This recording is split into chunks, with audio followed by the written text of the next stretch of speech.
오늘 8번째 성령의 열매, 예수님의 성품은 온유입니다. 지난 8주 동안 예수님의 성품을 담자 해서 갈라디아서 5장 22절, 23절, 오늘 8번째까지 여러분과 말씀을 이제 나눌 텐데, 저는 신앙에 조금이나마 여러분의 도움이 되고 내가 변해야겠구나, 그런 동기부여가 주어졌다면 그것이 저는 감사하고 하나님께 영광을 돌리고 싶어요. 물론 아직까지 우리가 변화해야 되려면 아직도 먼 것 같아요. 내가 언제 저렇게 변할까? 언제 내가 충성하고, 내가 언제 저렇게 사랑하고, 언제 저렇게 기쁨과 이런 걸 가지고 예수님의 성품을 닮아갈까? 여러분, 그럼에도 불구하고 우리는 그런 마음을 가지고 있다는 자체가 중요하다고 생각하기에 여러분이 포기하지 말고 끝까지 예수 그리스도의 성품을 닮아가시는 여러분이 되시기를 바랍니다. 아직 완성된 작품은 아닐지라도 그리스도의 모습을 닮아가고 있는 과정이라는 것을 여러분이 인식하시고, 여러분이 기도하고 기대하는 것, 끊임없이 예수 그리스도를 닮아야겠다는 이 의식과 이 생각과 이 정신만큼은 우리가 버리지 않기를 바라고, 시리즈의 설교의 한 부분이 아니라 이것이 끝나는 순간 여러분의 삶에 계속 이어질 수 있는, 여러분이 갈망하고 사모하는 그러한 마음이 되기를 바랍니다. 왜냐하면 빌립보서 1장 6절에 사도 바울이 이렇게 말합니다. 너희 속에 착한 일을 시작하신 이가 그리스도 예수의 날까지 이루실 줄을 우리가 확신하노라. 지금은 아직 그런 모습이 아니자 할지라도, 그러나 우리 안에 착한 일을 시작하신 하나님께서 예수 그리스도가 오시는 그날까지 우리를 성장케 하시고 변하게 하실 것을 내가 확신한다는 고백입니다. 그게 우리의 소망이죠. 앞으로 우리 안에서 드러날 하나님의 모습을 기대하며 지속적으로 변화되어 가는 것, 이게 중요한 것이죠. 고도원의 아침 편지라는 사이트에 실린 글 중에 대추에 대한 글이 있습니다. 제가 여러분에게 읽어드릴 테니까 화면을 보시면 됩니다. 대추 열매에 대한 글인데, 대추, 저게 저절로 붉어질 리는 없다.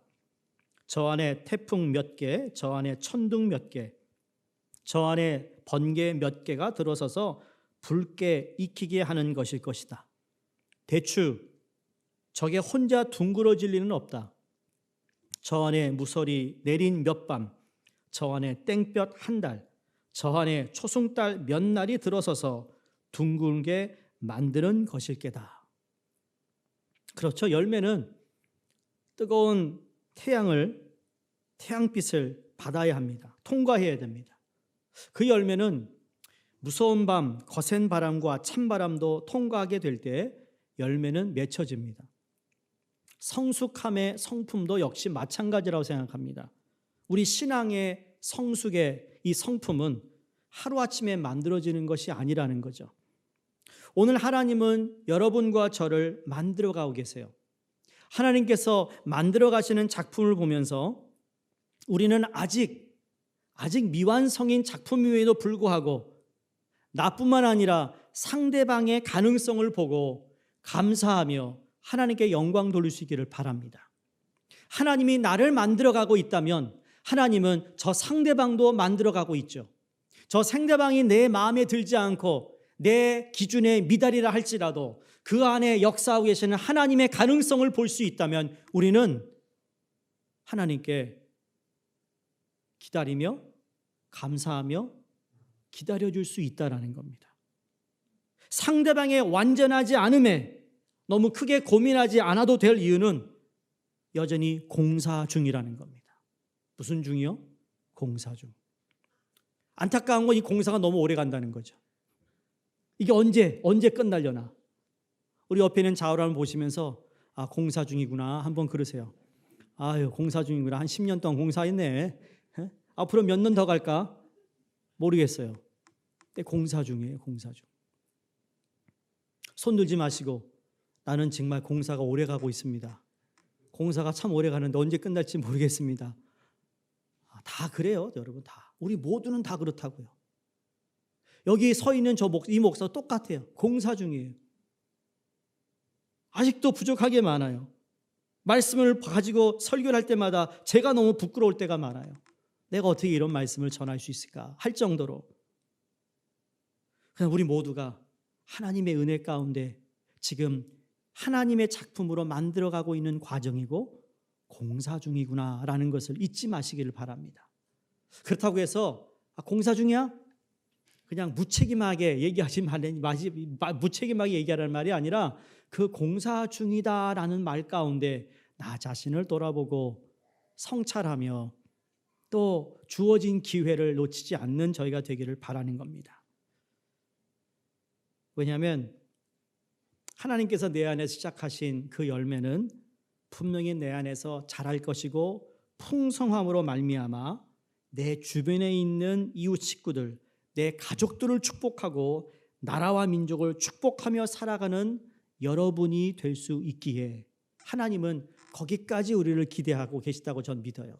단지 내가 하나님의 은혜 받아 은혜로 사는 것으로 그치는 것이 아니라 그 은혜가 흘러넘쳐 내 주위에, 내 가정에, 내 자녀에게, 그래서 민족과 나라에도 하나님의 은혜를 나눌 수 있는 하나님의 사람, 그게 하나님의 목적이고 우리를 향한 하나님의 뜻이라고 믿습니다. 오늘 8번째 성령의 열매죠. 예수님의 성품을 우리가 보면서 이 온유, 한자로 보니까 따뜻할 온자에 부드러운 유자입니다. 따뜻하고 부드럽다라는 것이 온유의 뜻이라는 거죠. 온유의 헬라어가 프라우테스라는 단어를 씁니다. 영어에는 gentleness라고 우리에게 번역되어 있죠. 근데 이 프라우테스가 사용되는 데는 3가지의 사용 방법을 통해 성경이 이야기합니다. 첫 번째로는 아주 강한 바람이 아주 잔잔한 바람으로 변했을 때 프라우테스라는 온유함이라는 단어를 사용했다라는 거죠. 또 한 번은 야생말이 잘 교련해서 그 말을 잘 듣고 훈련을 잘 받아 훈련받은 대로 움직일 때 그 또한 프라우테스, 온유해졌다라고 말합니다. 3번째로는 몸에 열이 많아 고통 가운데 있다가 열이 잡히기 시작합니다. 그래서 열이 내리니까 그걸 프라우테스, 온유해졌다라는 표현을 사용하는 것이죠. 그래서 이 프라우테스는 단순히 그냥 잔잔하다, 조용해진 것뿐만 아니라 그 잔잔함에도 그것이 조용해졌지만 여전히 그 안에는 힘이 있다라는 이야기입니다. 잔잔한 바람이지만 여전히 그 바람이 다시 힘을 가할 수 있는 그 힘이 그 안에 존재하고 있다. 야생마가 잘 조련되었다가도 여전히 그 힘이 있는 것이죠. 천천히 걷다가도 빨리 뛰기 위해서 한 번 채찍질하면 그냥 달려가는 힘이 있듯이 바로 그것이 프라우테스. 근데 그 힘이 따뜻하고 부드럽게 잔잔하게 나타나는 것. 어느 저자는 젠틀니스를 영어책에 이렇게 소화해요. 해서 이게 풀이하기를 power in control이 젠틀니스라는 거예요. power in control. 힘이 있지만 잘 갈무리 되고 그 힘이 잘 정제되어 강력한 힘이 따뜻하고 부드럽게 나타날 때 이것이 온유하다라고 말한다는 겁니다. 근데 우리는 왠지 모르게 온유하다 그러면 약하다고 생각을 합니다. 왠지 모르게 무기력한 사람, 비실비실한 사람, 물러 터진 사람, 힘이 없고 실력도 없어 보이는 모습을 온유하다라는 그 단어하고 자꾸 연결시킬 때가 있는데, 그래서 종종 그런 말 하잖아요. 이 험한 세상을 사는데 그렇게 온유하고 순해가지고 어떻게 살려고 그러나. 혹시 그런 분 아세요?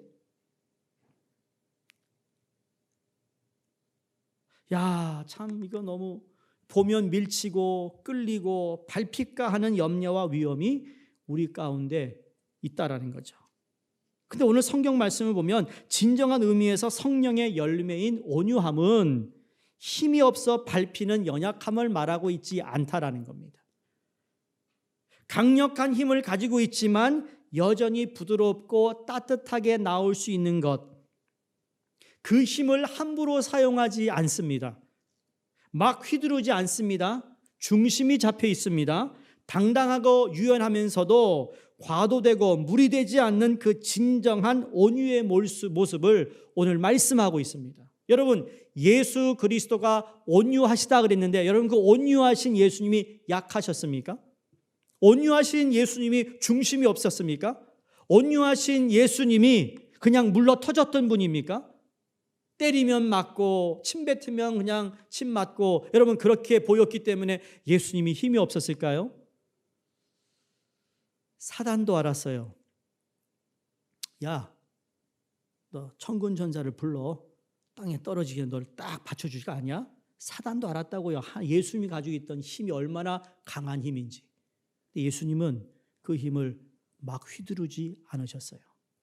오늘날 자기가 힘이 있다고, 돈이 있다고 휘두르는 사람 강하게 보이죠? 강하게 보일 뿐이에요. 진짜 강한 사람은 온유한 사람이에요. 여러분, 연약한 자 온유할 수 없어요. 강한 자가 온유할 수 있다라는 겁니다. 여러분, 힘이 없는 어린아이를 보고 온유하다, 그건 틀린 말이에요. 힘은 있지만 그 힘을 함부로 사용하지 않고 극도로 절제하고 조절할 줄 아는 사람을 가리켜서 온유하다, 온유한 사람이다라고 말하는 겁니다. 더 여러분의 마음에 이렇게 좀 접근할 수 있는 풀이는, 온유는 하나님의 손에 붙잡힌 사람입니다. 누구 손에 붙잡혔어요? 하나님 손에 붙잡혔기 때문에 하나님의 다스림에 있는 사람이에요. 하나님의 다스리는 힘을 통하여 살아가는 사람이라는 거예요. 그래서 온유는 강합니다. 그러나 부드럽습니다. 하나님의 힘에 붙들린 힘이기 때문입니다. 힘이 있어도 조절할 능력이 없는 사람은요, 마치 18-wheel 트레일러 트럭이 막 달려가는데 18개 달린 큰, 미국에서 가장 큰 트레일러가 고속도로를 달리잖아요. 근데 브레이크가 고장이 났어요. 그럼 그거 세울 방법은 뭐죠? 그냥 부딪히는 거예요. 그게 That's the only reason stop the 18-wheeler truck이에요. 그 외에는 그걸 세울 방법이 없는 거죠. 그러니 힘이 있어서 막 달리는 겁니다. 그게 강한 것 같죠? 아니요. 너무 많은 사람들에게 피해를 줄 수밖에 없습니다. 그거 자랑할 거 아니라는 거죠. 그러나 통제가 가능한 사람, 통제의 능력이 있는 사람, 그 사람은 질서와 평화를 가져다 주는 사람이라고 믿습니다. 여러분 자신에게 한번 물어보세요. 나는 온유한 사람인가? 아니면 그저 강한 사람인가? 어느 쪽입니까? 예수님의 성품인 온유, 그럼 어떻게 온유함의 열매를 맺을 수 있을까? 첫 번째, 하나님의 온유함을 묵상해 보는 겁니다. 뭐 한다고요? 묵상합니다. 날마다 하나님의 온유함을 묵상합니다. 어떻게 묵상할까요? 하나님의 말씀이에요. 저희가 왜 그렇게 매번 여러분 바이블 타임을 여러분이 읽는지 아닌지 모르겠지만 읽고 있다고 전 믿고 싶은데 속고 있는 것 같기도 하고, 속지만 또 믿는 거예요. 이번 달에는 하겠지? 여러분 절 몇 번 속이셨어요? 묻고 싶어요. 난 여러분을 매번 믿었는데 바이블 타임이 나갈 때마다, 광고 나갈 때마다 여러분 또 믿었어요. 이번 하겠지. 다시 말씀드릴까요? 여러분이 예수님을 닮고 싶으세요? 하나님의 말씀을 묵상하지 않는 한 절대 안 돼요. 왜냐하면 교회를 20-30년 다닌 분이 성품이 하나도 변하지 않은 분들이 있어요. 교회는 잘 다녀요. 근데 하나도 예수를 닮은 모습이 없어. 왜 그런 줄 아세요? 예배가 몰라서가 아니라 하나님을 묵상하지 않기 때문이에요. 성경을 많이 읽은 것도 중요하겠지만 한 구절 한 구절 내가 읽은 말씀 가운데 오늘 하나님이 어떤 분이지? 말씀을 통해 알아요. 오늘 내게 주신 은혜가 뭐지? 내가 발견한 교훈이 뭐야? 내가 이걸 어떻게 그러면 적용할까? 이러한 묵상을 하지 않는 한 절대 우리는 안 돼요. 그렇기 때문에 하나님을 묵상하라고 말씀드리는 거예요. 하나님을 그렇게 묵상하고 그게 1년이 지나 2년이 지나 5년이 지나 10년이 지나 20년이 지나 계속 그게 시간이 쌓이면 쌓일수록 내 안에 하나님의 모습이 조금씩 내 마음속의 생각에 붙기 시작하는 거죠. 그래서 하나님의 아름다운 형상을 내가 따라가고 본받는 거예요. 그러니까 하나님을 묵상하는 것, 하나님을 바라보는 거죠. 여러분 자녀가 여러분을 닮았다 그러면 가장 기쁘죠. 그렇죠? 아니 좋은 거 닮았다 그러면 좋아하잖아요. 얘 쟤 누구 닮았지 이렇게 그냥 저걸 못하냐고. 누구 닮기를. 둘 중에 하나 닮았지. 그걸 뭐 받아들이기 싫으면 그 위에 가야겠지. 할아버지 할머니 닮았고 선조 조상 탓해야겠죠. 근데 누군가 닮았어요. 근데 여러분 부부도 닮아간다고 그럽니다. 안 닮은 것 같으세요? 싫어도 닮아가요. 미운정, 고운정 닮아간다니까요. 왜 닮아갈까요? 매일 쳐다보고 사니까. 매일 쳐다보고 사니까. 그건 당연한 거예요. 그걸 부인할 수 없는 거잖아요. 싫어도 닮아간다고요. 딸은 엄마를 꼭 닮게 돼 있어요. 아, 엄마 말이야 잔소리 맞고 이렇게 말이 막 그렇지만 그래야 자기 시집가고 얘나 봐요. 엄마 닮아가. 그렇죠? 엄마 닮아가. 아들은 아빠 닮아가요. 때로는 저도 자라면서 저희 아버지의 어떤 성격이 너무 싫었어요. 근데 닮아가는 나를 보면서 너무 싫은 거야. 아들은 아버지를 닮아요. 근데 그것을 자르는 방법이 뭘까요? 하나님을 묵상하는 거예요. 진짜 사랑이 많은 하나님 아버지를 묵상할 때 내 육의 아버지도 닮지만 그러나 하나님을 닮아가는 것이 영의 아버지 닮아갈 때 육의 아버지 것이 작아지기 시작해요. 하나님 아버지를 닮아가는 거죠.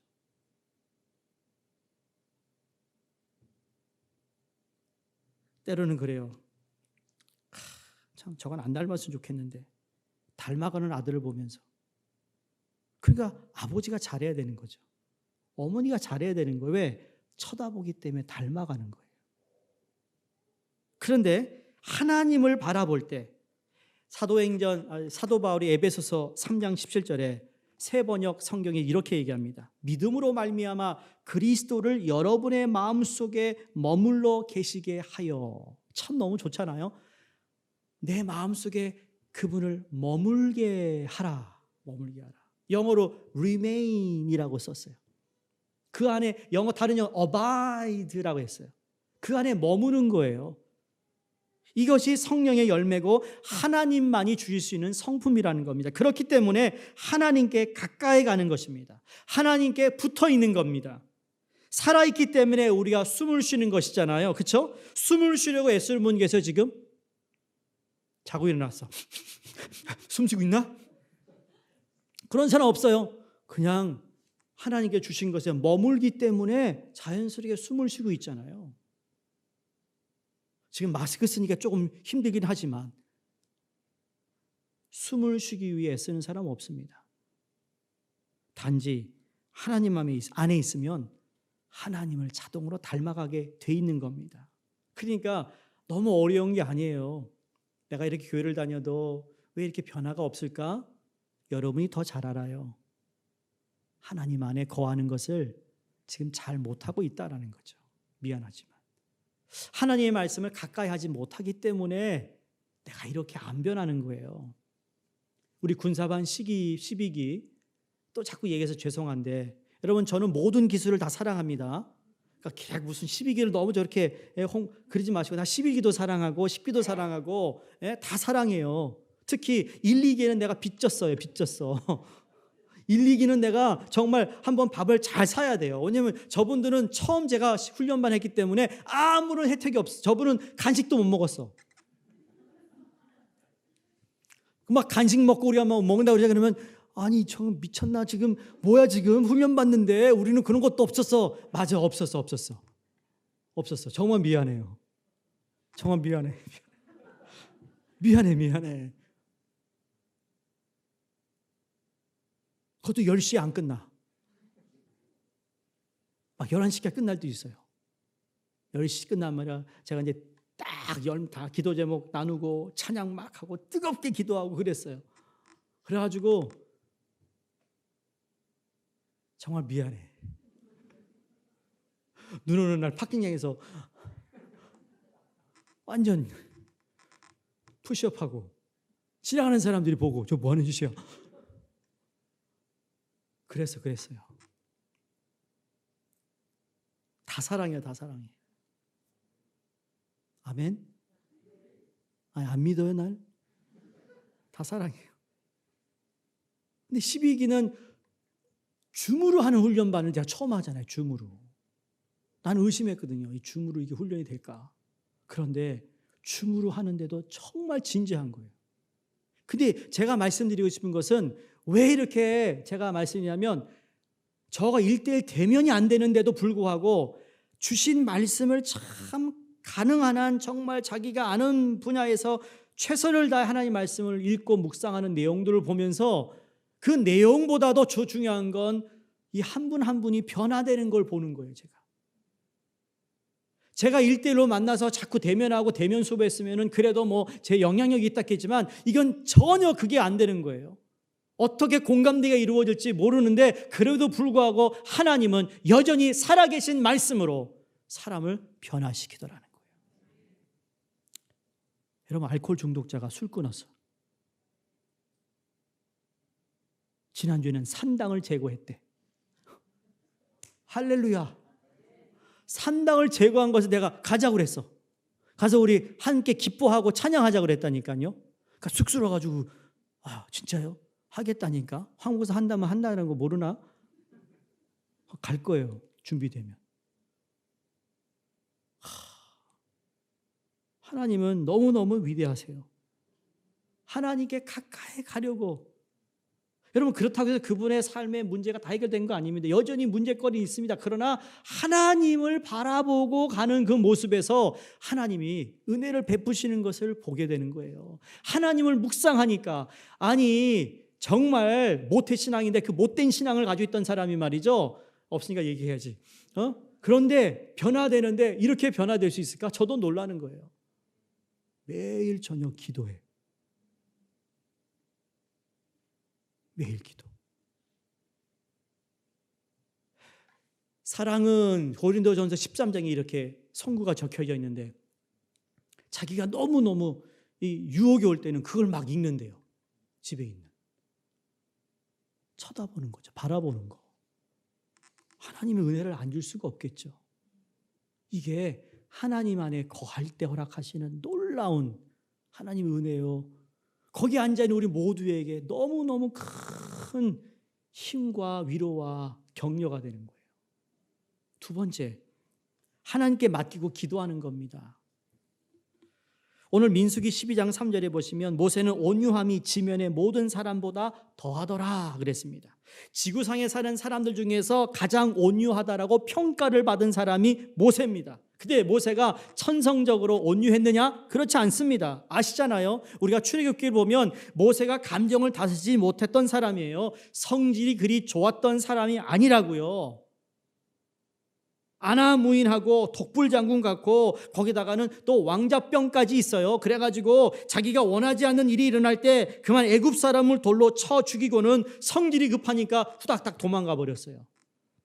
그게 모세였어요. 나랑 비슷하네. 그런 분 계세요? 제가 오래 참음의 그 성령 그 설교를 하니까 그때 여러분이 그 목장 그 보고서를 쫙 보면서 기도 제목을 보니까 거의 다가 오래 참음이더라고.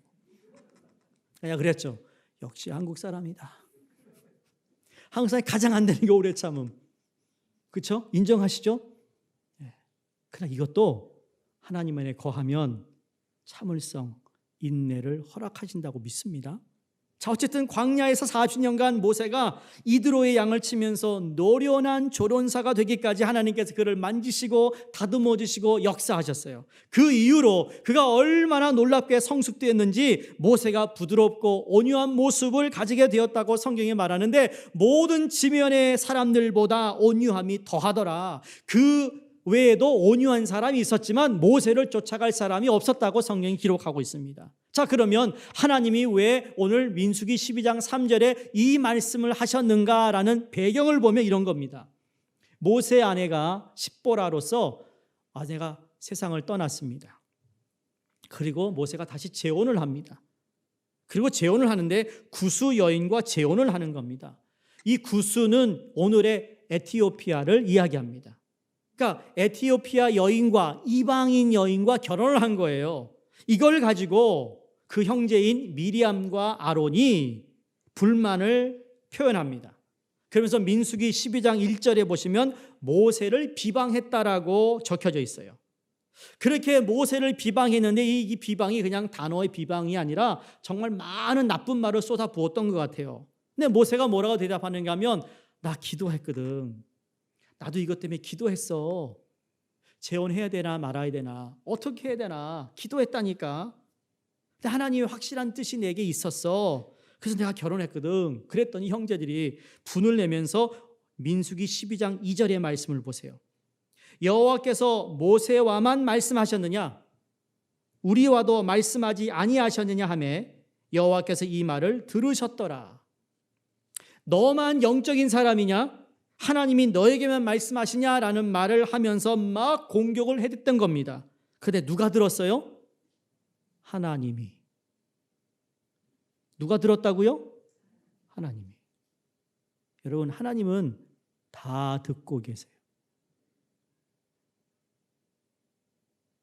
이 배경에서 민수기 12장 3절이 이렇게 고백한 거죠. 모세는 온유함이 그 지면의 모든 사람보다 더하더라 하신 말씀으로 보아 그들이 모세에게 쏟아부은 비방과 공격의 말이 대단히 심각할 정도로 심했던 것 같아요. 여러분, 모세도 감정이 있는 사람이잖아요. 어떤 공격까지 했느냐면, 내가 무슨 훌륭한 지도자냐 라기까지 비난합니다. 근데 잘 생각해야 됩니다. 네가 뭐 대단한 지도자야 라고 모세에게 했던 미리암과 아론의 이야기를 잘 들으세요. 지금 모세가 이스라엘의 지도자가 된 것은 모세가 공약을 세워서 투표해가지고 지도자가 되었나요? 아니죠. 누가 세웠어요? 하나님이. 모세를 향한 비방은 누구를 비방하고 있어요? 하나님을. 다윗이 사울 왕을 죽일 수 있는 기회가 여러 번 있었지만 죽이지 않았던 이유가 무엇이죠? 하나님이 세운 왕이기에 자기 손으로 왕을 죽일 수 없다라는 신앙 양심이 있었어요. 이게 중요한 거죠. 근데 그러한 비방과 그 모독을 하나님이 들으신 거예요. 그런데 모세도 인간인데 맞붙을 수 있지 않았겠습니까? 네, 가만히 있었습니다. 어떻게 가만히 있었는지 그 비밀이 무엇일까? 첫 번째, 하나님을 그는 신뢰했기 때문입니다. 신뢰했던 이야기는 하나님께 여전히 신뢰하며 뭐 했죠? 기도했다라는 거예요. 기도는 하나님을 신뢰하기에 하는 겁니다. 기도는 하나님을 신뢰하기에 이것을 응답해 주실 것을 믿고 간구하는 거죠. 기도는 하나님의 모든 전지전능하심을 내가 인정하여 하나님의 뜻을 기다리는 것이 기도 아니겠어요? 그 기도, 문제 앞에서 모세는 하나님께 기도했어요.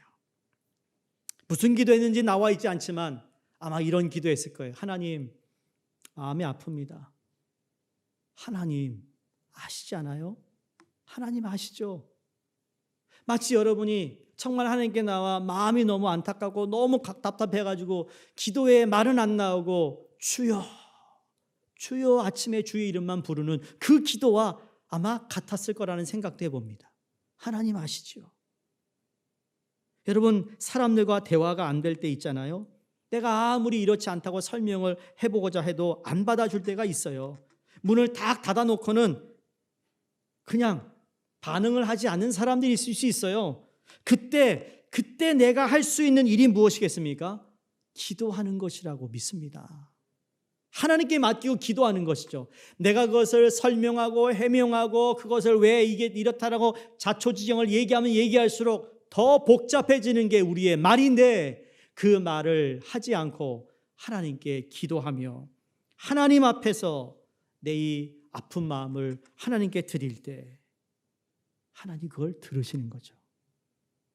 하나님이 모세의 기도를 들었다라는 것이 이제 그 다음 절에 쭉 나옵니다. 민수기 12장에 보시면. 그리고 모세가 그런 태도를 가지고 하나님 앞에 섰다라는 것이 맞는 거구나. 이렇게 하는 것이 신앙생활에 우리의 도움이 되는 것이라는 것을 깨닫는 이유가 여기에 있어요. 제가 읽어드릴 테니까 한번 보시기 바랍니다. 민수기 12장 5절에서 7절입니다. 모세를 향해 분노하는 형제들에게 하나님께서 말씀하시는데, 여호와께서 구름 기둥 가운데로부터 강림하사 장막문에 서시고 아론과 미리암을 부르시는지라. 큰일 났어요. 지금 하나님 누굴 불렀어요? 일로 와. 두 사람이 나아가며 이르시되 내 말을 들으라. 너희 중에 선지자가 있으면 나 여호와가 환상으로 나를 그에게 알리기도 하고 꿈으로 그와 말하기도 하거니와 내 종 모세와는 그렇지 아니하니 그는 내 온 집에 충성함이라. 그와는 내가 대면하여 명백히 말하고 은밀한 말로 하지 아니하며 그는 또 여호와의 형상을 보거늘 너희가 어찌하여 내 종 모세의 비방하기를 두려워하지 아니하느냐. 내가 선지자들에게 환상도 보이고 꿈에 나타나 말도 하는데 모세하고는 그렇게 대화 안 해. 모세는 나를 직접 봐. 은밀하게 말하지 않아. 내가 대면해. 그래 너희가 어찌하여 종 모세를 비방하기를 두려워하지 아니하느냐. 그러는 10절에 하나님이 그들에게 진노하시는데 나병에 걸려버립니다. 나병에 걸려버린 것을 보고 모세가 민수기 12장 13절에 이렇게 기도합니다. 하나님이 원하건대 그들을 고쳐주옵소서. 하나님께 기도하고 나아갈 때에 우리의 감정이 컨트롤 된다는 거죠. 모세가 온유함이 바로 이래서 온유함이 더하더라 라고 하나님이 말씀하셨다고 믿습니다. 전능하신 하나님께 기도하는 사람은 온유한 사람이 될 수밖에 없다고 믿습니다. 믿는 사람과 믿지 않는 사람의 차이가 있다면 믿지 않는 사람은 생각만 합니다. 믿는 사람은 기도합니다. 여러분, 문제가 생겨가지고 그걸 생각하는 사람 되지 마시고 하나님께 기도하는 사람이 되시기 바랍니다. 생각을 하면 할수록 비관적이 된다는 거 아시죠? 생각은 하면 할수록 분노케 합니다. 인생을 갉아먹습니다. 그 생각을 하면 너무 마음이 아픈데 그 사람 얼굴만 봐도 싫은 거예요. 그 사람이 하는 행동이 다 싫은 거죠. 내 인생을 갉아먹는 거예요. 반대로 기도는 능력 있는 사람으로 만들어요. 기도하면 힘이 나타나기 시작해요. 기도하면 용서의 힘이 있어요. 기도하면 세상을 품고 나갈 수 있는 힘이 우리 안에 창출되고 있다는 것을 우리는 깨닫습니다. 그 사람이 불쌍히 여겨지는 겁니다. 이게 힘이라고 생각합니다. 예수님께서 아버지 저들의 죄를 용서하여 주시옵소서 하신 그 하나님께 맡기는 기도, 여기에서 우리 주님은 온유하신 분이었고 온유한 열매를 주님께서 우리에게 또한 허락해 주셨습니다. 그래서 세 번째는 뭐냐면 이 온유함을 배워야 한다는 겁니다. 뭐 한다고요? 배워라. 배워야 돼요. 이런 생각을 해봤습니다. 모세가 온유한 모습을 가졌지만 속이 얼마나 다 탔을 거야 라는 생각했어요. 아니 그 100만 명이 넘는 그 인구를 광야 40년을 이끌어 가는데 별의별 일이 많았잖아요. 그래 겉으로는 온유하고 부드럽고 저렇게 기도했지만 그래도 속으로는 골병이 들지 않았을까? 엄청나게 스트레스 받았을 거야. 괴로웠을 거야. 근데 신명기 34장에 보니까 그렇지 않았구나. 모세의 온유함은 진정으로 온유했구나라는 것을 깨닫는데 제가 읽어드립니다. 모세가 죽을 때 나이 120세였으나 그의 눈이 흐리지 아니하였고 기력이 쇠하지 아니하였더라. 120세가 되었음에도 불구하고 건강했다는 이야기예요. 다시 말해 모세가 온유한 척하면서 속으로는 스트레스를 받아 알아누운 것이 아니라 진짜 온유했다. 힘들게 이민 생활하다가 이제 다 모든 거 다 정리돼 가지고 살만한데 병이 오는 이 케이스가 얼마나 많아요, 이민 사회에. 왜? 그만큼 내가 쉼을 얻지 못하고 일하고 이래가지고 나중에 쉼을 얻다 보니까 진짜 누울 수밖에 없는 상황이 되는 경우. 여러분, 모세도 그럴 수 있었던 가능성이 정말 뭐 몇백 프로 되는데도 불구하고 그는 쇠하지 않고 정말 건강했다라는 건 진짜 하나님을 의지했구나, 기도했구나, 온유한 사람이라는 것을 깨닫는 거죠.